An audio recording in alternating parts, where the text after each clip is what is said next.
Hello, friends. Happy Tuesday, and welcome to another edition of The Mind Behind right here on Love Wrestling. Whether you're tuned in on Twitch, Facebook, YouTube Live, we're being torrented for some reason. It's a free stream, friends, but if you're torrenting us, feel proud. You're the first. Either way, as always, I am Spencer Love, once again welcoming you into my conversation with one of the brightest minds in content creation, whether that be YouTube videos, whether that be directing, but in Levey's case, the individual on my screen right now. Creative genius is about the best way I can sum up your involvement with Out in the Ring. Friend, it's great to see you. How are you doing? I'm doing good. It's good to see you. Good to see you as well. Of course, we're talking before the stream. Hopefully you and I can both manage to keep our temperatures down throughout this entire thing because, man, it is a hot one, as the fellow creative genius Rob Thomas once said in Santana's 1999 hit. Of course, before we get started here, we want to remind everybody that throughout Pride Month, we've been raising money for the Trevor Project, which is the leading nationwide provider, resources, I suppose. Sorry, I'm reading your comment here, my friend. Sorry about that, Ed. I will try and fix this, especially when we're trying to plug something very good like the Trevor Project again. We want to make sure that we're highlighting the great work that they do in crisis intervention and suicide prevention in LGBTQ plus youth under the age of 25. If you guys are able to donate, we are still raising money for the next about 27 hours. So feel free to head to the link that you see in the bottom there and feel encouraged, but do not feel obligated to donate. We also want to give a shout out to RK Athletics, the sponsor of all of the live content we've got here on Love Wrestling. Whether you're on Facebook, Twitter, or Instagram, give them a follow at RK Athletics 1 for great fitness advice for both professional wrestling specific and everything else in the world of fitness. Now, like I said, you're a creative genius. You've been doing Out in the Ring for about 4 years now. 2017, time flies when you're throwing watches. How has it been over the last little bit? You're in your final fundraising push. I would have to assume that we're getting closer to finally seeing Out in the Ring live. Yeah, it's been an interesting process. 4 years of working on this. The usual things that come with an independent film. You hit roadblocks. You hit story issues. You've got to go back and redo things, add things. We've finally gotten, as of Saturday, the first rough cut of Out in the Ring. That is now being sent to our consulting editor, Doug Blush, two-time Oscar winner, and he is going to rip that edit apart. Cool. And tell us how and tell us how terrible it is, so we can fix it. Which is exactly what you want them to do. I mean, this is the first version. The first cut of the film is about 2.5 hours long, which is way too long. We know that. Mm-hmm. We're really excited with everything that we have. All of the B-roll. Our editor, Brad Webb, is a fantastic editor. He's worked with Peter Jackson. He's worked on a lot of extras behind the scene. Our sound guy, we just brought on board Sean Duffy. Also a guy with a lot of background in doing winning an Emmy. Recently won an Emmy for commercials. We're really excited, and it's coming together. It's a tough thing, but this is an exciting time for LGBTQ representation in pro wrestling, and this is Pride Month, so it's even more exciting. Absolutely. Now, friends, I do apologize, Shaw, Ed. I do see your comments in there. Please let me know. I changed up my mic settings there a little bit. If it's better, I really hope it is, because if not, we will get restarted. We want to make sure that Ryan gets his due diligence, his time in the sun, because Out in the Ring is an absolutely fantastic project. If you guys want to check out another great interview that Rye did a few months ago, check out the Smark and Friends podcast with our fellow Love Wrestling contributor, Zach, on that end. But right now, you guys, like you said, are in the final fundraising stages. You started in 2017, though. What was sort of the inspiration for wanting to do a film on LGBTQ plus professional wrestling and the history behind it? Well, it was a point. There was a point in time where I had to decide I wanted to make a film, and I've been working in film for 25 years, from programming, curatorial, documentary filmmaking, sales, publicity. And this just made sense. Pick something that I had a connection to as a member of the community, but also something that I had a passion for. I grew up in Alberta in the 80s on professional wrestling. I was interested in why there wasn't a whole lot of LGBTQ plus representation, but I also kind of wanted to explore the history behind it. Mm-hmm. So with that, we've been able to focus on these amazing individuals. So we began the research process. That was a year before. So technically it's 5 years if you count the year of research. But we started filming in 2017 with great Canadian journeyman wrestler Scott McEwen, who wrestles as Sergeant Dixon. Fascinating, he's a teacher, he's an academic, he's an artist. Very cool. And he was able to bring a lot of years of history of having worked for years. And so he was a really great way to start out. Then we would follow that up with, Charlie Morgan in the UK had come out in the ring with Eve. And so that I reached out to Charlie, and we made arrangements for me to fly down to London in February of 2018. Then Pero came out in December of 2017, and I made arrangements to film with Pero, and then Effie, and then that led to more. And then, of course, now, when we were reaching to find representation, it was a lot more difficult at the beginning, and now here we are with over, at least 200 out performers now actively coming out this month, joining a chorus, creating tipping the apple cart, and people like Effie and Billy Dixon and the Dark Sheik are really leading the way, and I'm been delighted to be able to include them in the film alongside so many other amazing people. Mm-hmm. And I want to definitely dig into that because, like you said, there has really been it seems like a consistent influx of individuals who are coming out, whether it's, like you mentioned, Charlie Morgan or other individuals of the ilk. But I also want to make sure before we get to that, we're honoring the individuals in the comments section. Ed hopping in. Right. What is the most unexpected change from what you plan to do versus what will be coming out? I like that one. Ooh, well, so a pandemic happened, and that... And that changes things a little bit. That changed the trajectory. There were two things that happened. There was a pandemic that happened that changed the trajectory, and some of the places we had planned on filming, events like Effie's Big Gay Brunch were going to be integral to filming. But we also had the Speaking Out movement. And that, for me, started in December of 2019. We had an individual who sadly was a performer in the community, who ran a wrestling organization out of New York State that employed a lot of these LGBTQ performers. That individual was accused of sexual assault, sexual harassment by 5 different individuals, ultimately. Dozens of racist, transphobic tweets came about. And we also discovered that this individual was also exploiting their own community and not paying the performers. And so a real trifecta of shit, for lack of a better way to put it. It was a terrible thing that happened.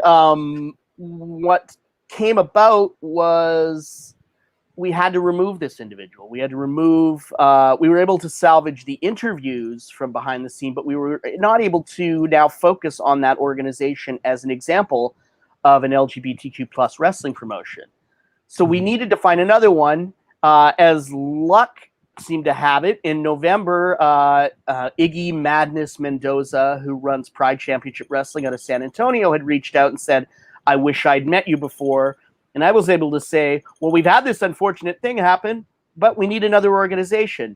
And PCW doesn't have the profile that this other one had gotten from the media, but they did precede them, and they were running out of Texas, and they'd started, and they were LGBTQ run.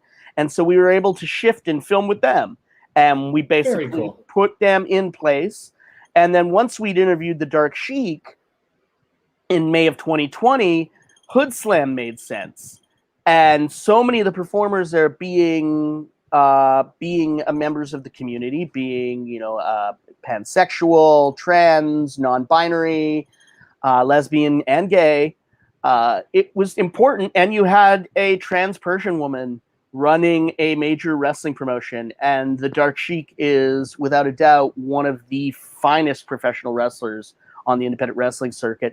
And the fact that she's part of the larger LGBTQIA plus community is even more wonderful. So those were kind of the key things that have changed the trajectory. And the more voices that add themselves to the chorus of this, kind of great mosaic of LGBTQIA plus wrestling, it made the film that much richer, and it gave us a lot more opportunities to kind of pivot and rebuild and get creative. Madness Pro Wrestler hopping in. PCW shout out. I'll always pop for a great independent wrestling promotion.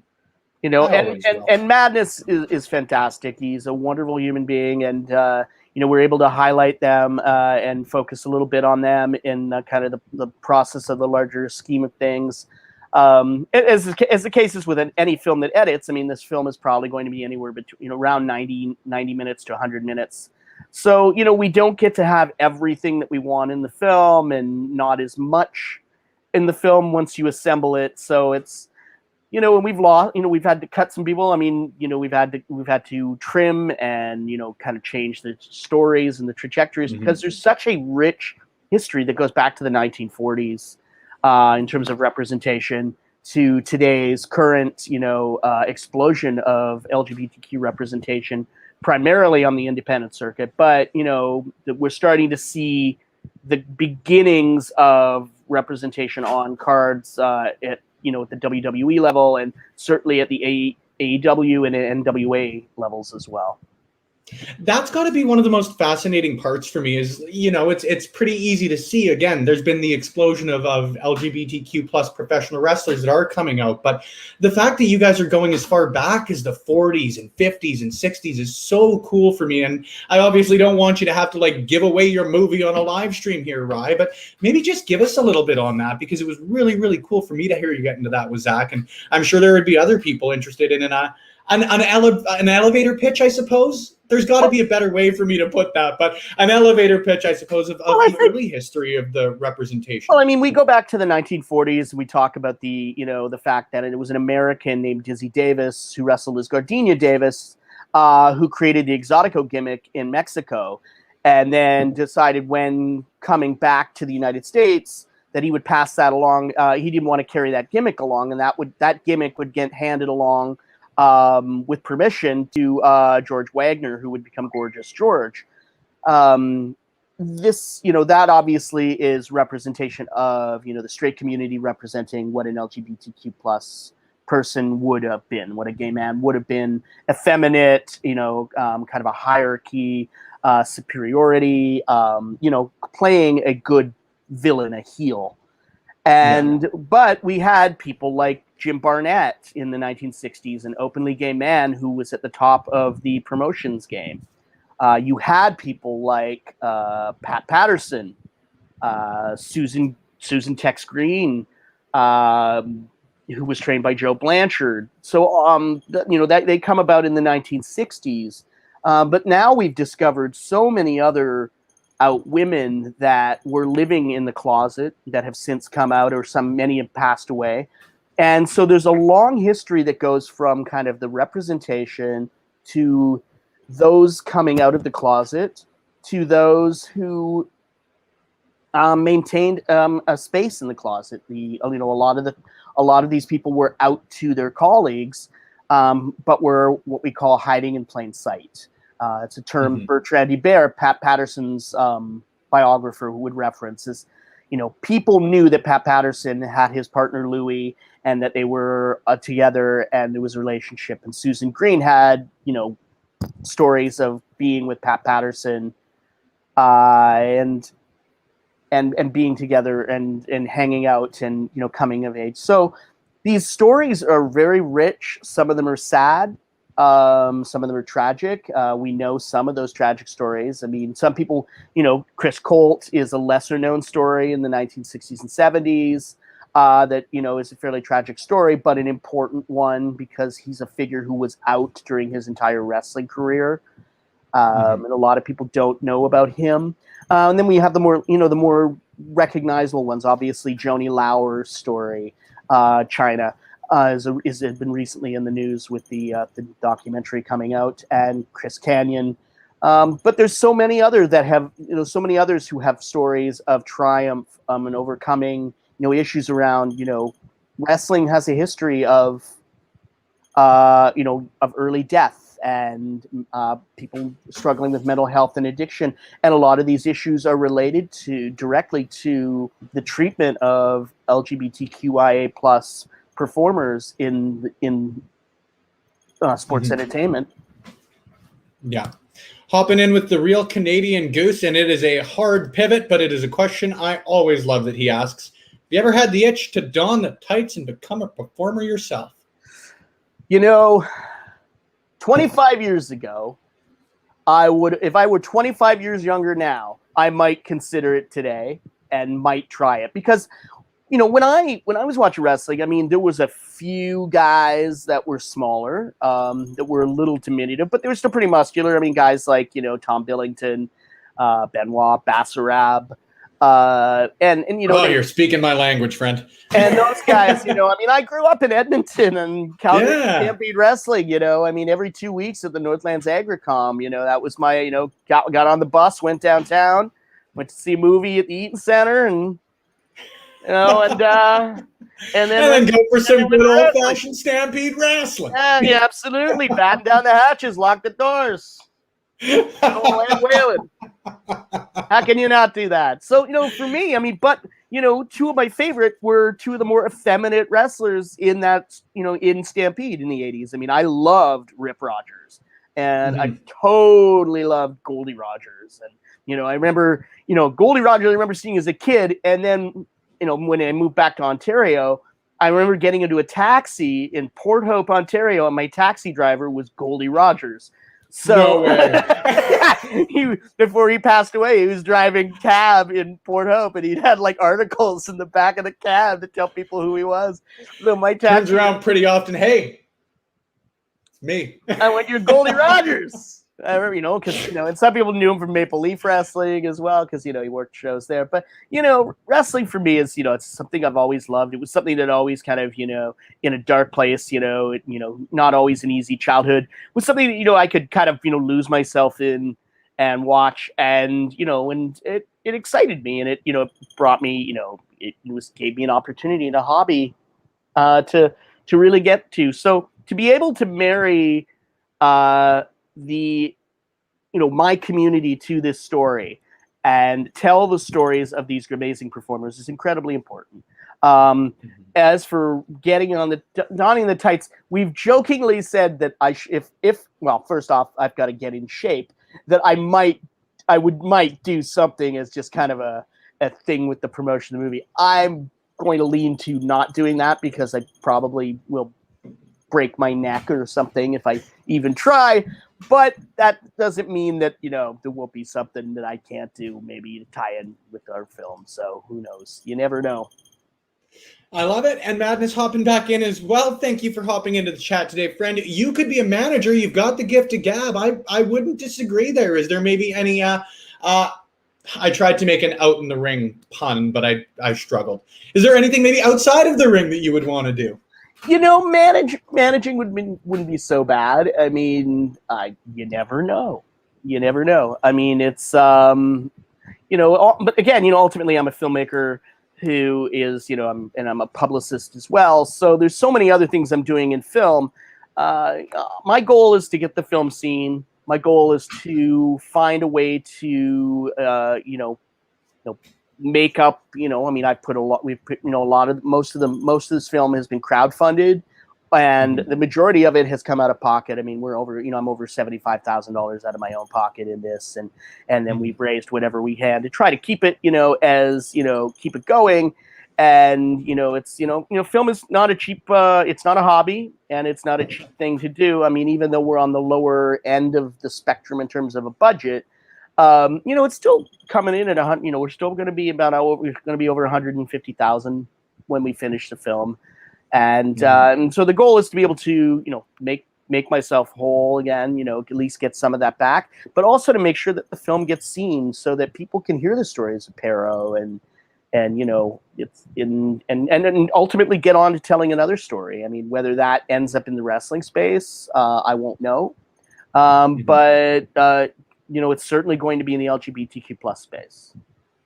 Awesome to hear, friend. Has there maybe been something that you found out through the course of filming or through the course of doing your interviews, anything of the sort that was maybe surprising or that caught you by surprise? Because again, you seem like you've got a great grasp, and I would have to assume that anybody doing a film on LGBTQ plus representation would have a great grasp of the community in pro wrestling. But was there maybe something that caught you by surprise? I think, I know a lot. I mean, I'm kind of nerdy in terms of I like being able to research just wrestling and subjects. I mean, my home is full of books and research stuff, whether it's film and wrestling and stuff. So, I'm always looking for things. For me, it was hearing some of the stories about the past. I mean, being able to go to South Carolina and spend 5 hours with Susan Green and talk about hear road stories and her, matches with Moolah, and look through photo albums and hear just, that, she came out to her Baptist preacher at 12 years old. And, it's, that she'd had these, stories and not, and how Sandy Parker and her, even though they were a tag team together, didn't know that each other were lesbians. Because again, there were just so many things that I didn't know, and so any chance I have to talk to somebody, you learn something new, and it became apparent that I wanted to have discussions around things that I didn't necessarily understand, and that was some of those things were issues around race and trans identity and non-binary performers, gender identity. The idea, the idea around feminization, the feminization process in terms of kind of creating and process, the creation that became Joni Lauer, unfortunately, in terms of the WWE, in terms of how they were presenting her from when she first came in, transphobia, just so much that I don't understand, and then I had to ask questions about. I mean, I'm white, I'm a white cis gay guy. I mean, I don't.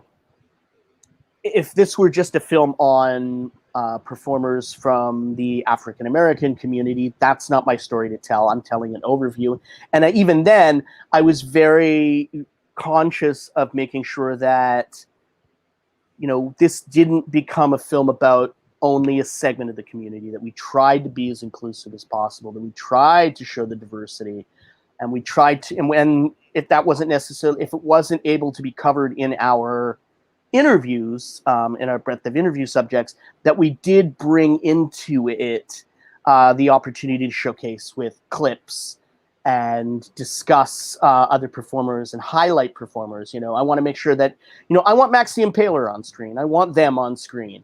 I want people to know about Veda Scott, and I want them to be aware of Mariah Moreno and the Dark Sheik and, Edith Surreal and performers like Billy Dixon and AC Mack and, there's Jordan Blade. I want to talk about Sunny Kiss identifying as gender fluid.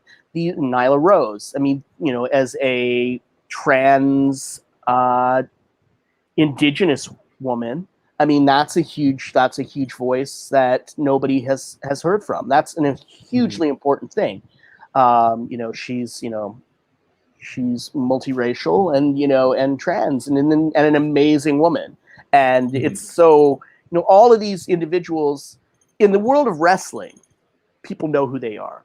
And I think that that's where my goal is I'm making a film that I want people outside of this. Wrestling fans will gravitate towards things that are about wrestling.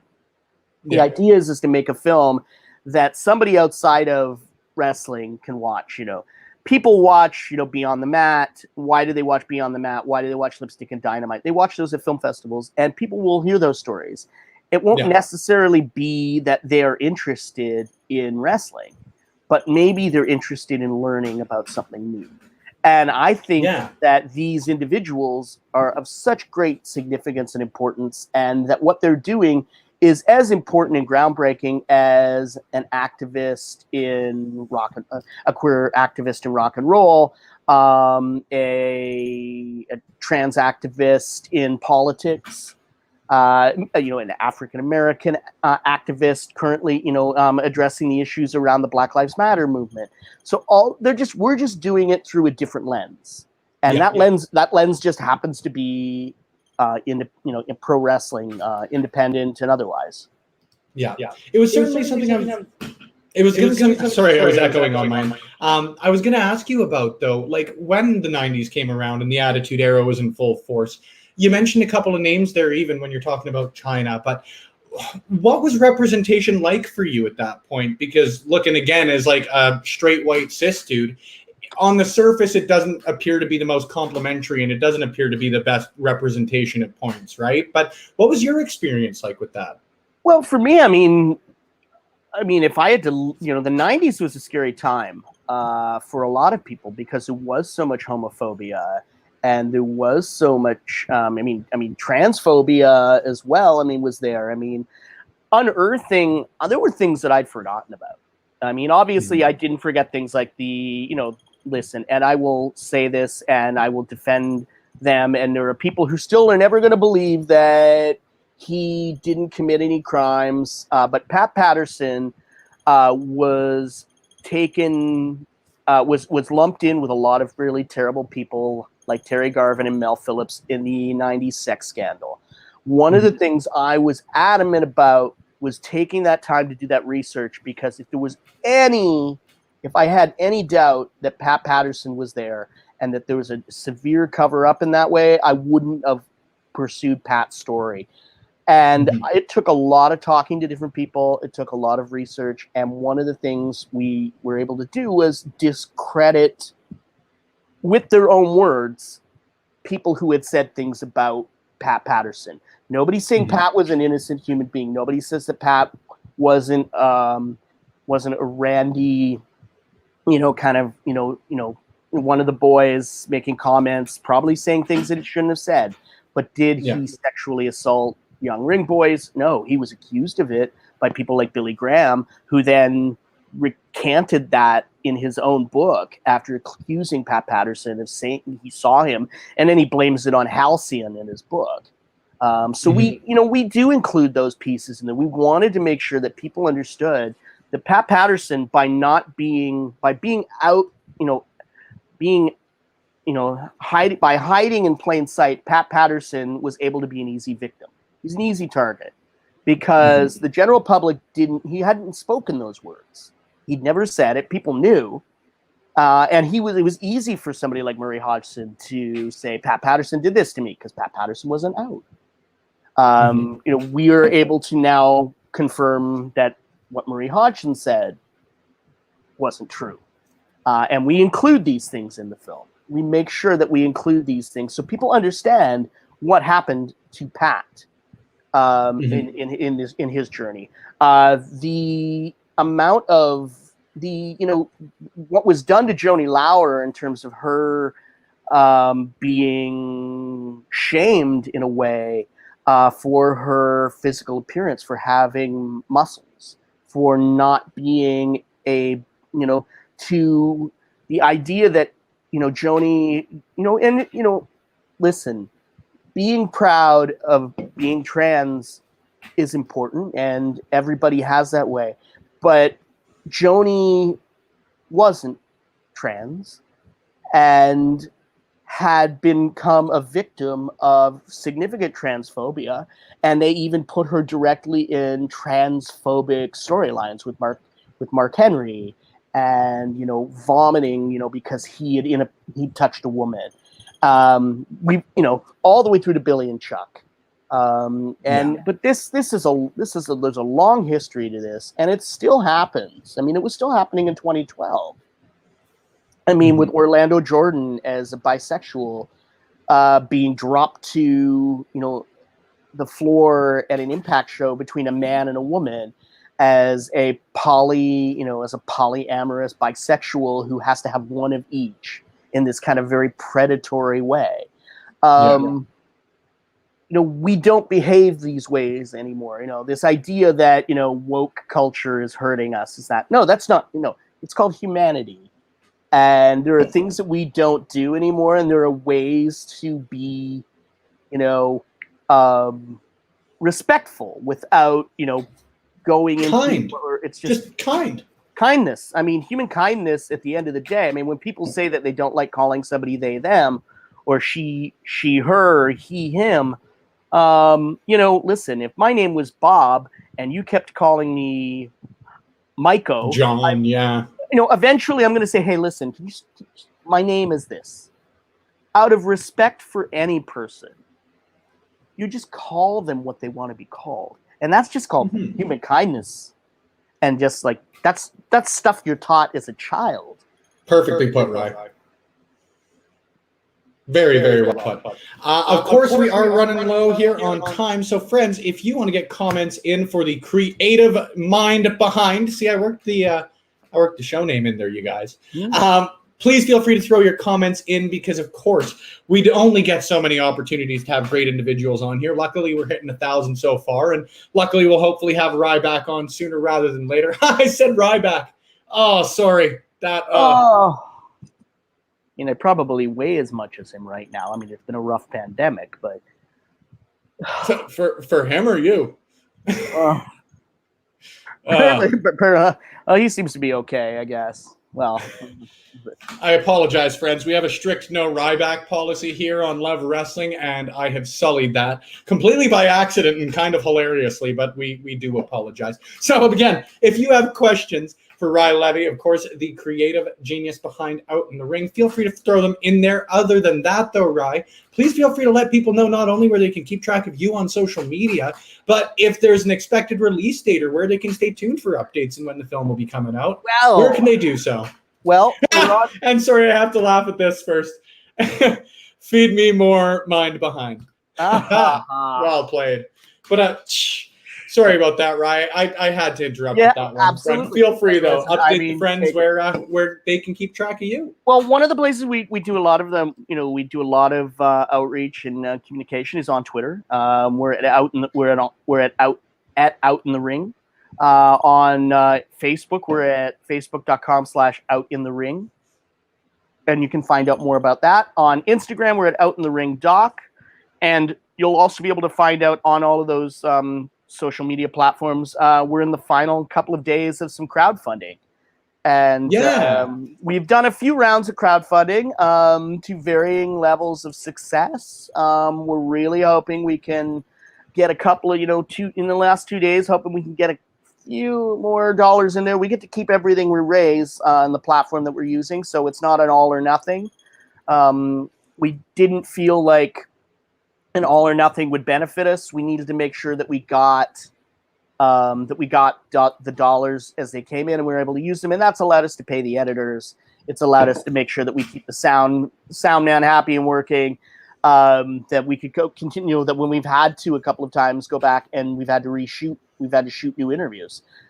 Even during the pandemic, a lot of remote shooting, hiring crews in other cities, and just being able to make sure that we could keep this project flowing. We're on track to finish for October.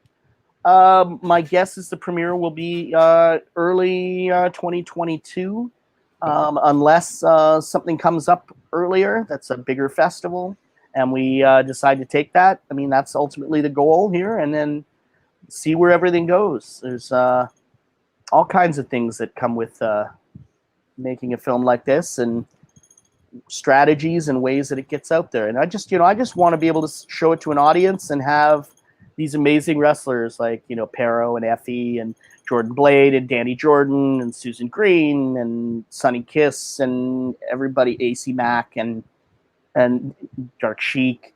I just want them to be able to share in this opportunity to share their stories and also stand in front of an audience and maybe make a new fan. Yeah. Maybe interest somebody in going to an independent show, because I think that, wrestling's changed. I completely agree, friend, and I couldn't have put it any better. Friends, thank you once again for tuning in for my latest edition, our latest edition here on Love Wrestling of The Mind Behind. It is always a pleasure to chat with Rye, especially when it's about great individuals like himself and the numerous people, because you did a great job of putting everybody over, my friend, that he mentioned there. And put over Effie. There we go. I was going to mention you got a great shirt Wrestling on, is gay. You got to go. Wrestling is gay, and that is a wonderful thing, friends. If you guys want to support Out in the Ring a little bit more than just tuning in today, we would always encourage it. So feel free to follow them on social media and also support the Patreon. Like I said, it goes directly back into their pockets. It helps them do some pretty important stuff for finishing the film, and it is certainly something that I know you guys are going to want to check out as much as I want to. Rye, thanks once again, my friend. I always love closing these shows with, and I know you did it, but one person, one great individual in professional wrestling. You might have alluded to him there in Effie, but just pick somebody, put him over, my friend, as we close the show out here on Love Wrestling. You know what? I want to put over two amazing journalists who I think don't get enough credit and have been integral in that.